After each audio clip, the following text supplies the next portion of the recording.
Hi everyone, this is Honoragi and back with Ernest, Seamless Words, Great Bodies 2023. Ayun Ernest, ano yung magiging payo mo sa mga fitness enthusiasts at mga aspirant? Kasi ngayon uso na yung mga fitness competition, mga pageant. So ikaw bilang isa ka sa mga naging aspirant din at nanalo, ano yung mga message mo or mga advice mo sa kanila? I think one of the biggest mindset na nakatulong sa akin is the right perspective when it comes to joining competition.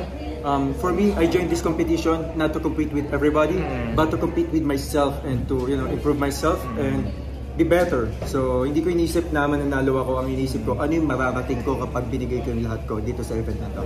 And kanina nakita ko yung creative performance mo, and sa tingin mo ayun ba yung nakadala sa isa sa mga points mo? Kasi ikaw yung isa yung pinakamagandang creative performance. I don't think na maganda yung creative performance ko, pero I think I just performed it enough to be synced with the music. I think everyone has a good creative. It's just that iba-iba lang kayo ng di ba? Siguro ayun nga sa karinderya when you open up different ulam, it's just that ako yung adobo, iba tinola, judges ako lang talaga yung nagustuhan. Pero everyone's good. Kanina banggit ko sa'yo if ever na mag-enter ka ng showbiz pero if ever na may chance ka na mag-enter ng showbiz, anong gusto mong role or project?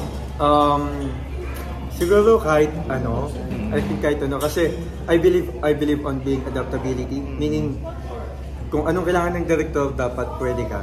So ayun lang, become adaptable, become flexible para kahit anong role pwede sa'yo.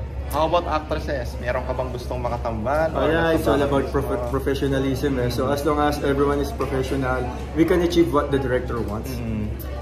And ano uli ang next na project mo after nito? Meron ka bang mga naka-line up na activities? Wala naman. It's just more on sports, races. Ayun lang yung pinagkakabalahan namin.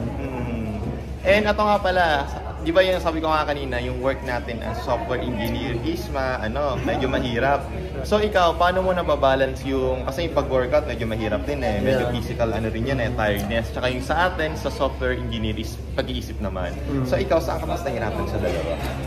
I believe lahat mahirap pero everything becomes easy as long as you invest time on it. So, for example, coding. Everyone hates coding, especially ako din kapag bago ka, napakahirap ng mga algorithms, data structures. Pero kapag nag-invest ka ng time to understand time complexity, space complexity, everything will become easier.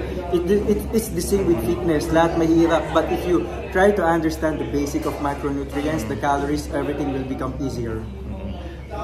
In terms of lang kanina, din sa software engineering, anong program yung ginagamit mo? And application? Yeah, I'm actually a pragmatic engineer. I'm comfortable handling or programming different languages, but I do specialize on backend technologies. Wow. Okay, so ayun, thank you Ernest, and congratulations again. Maraming salamat. If you want to invite them sa mga social media mo, ayan, para makapalo ka and guys, I have a Facebook and Instagram account. You can follow me, Ernest Silvano. And ayun lang, salamat na madami. Thank you and congrats. Thank you.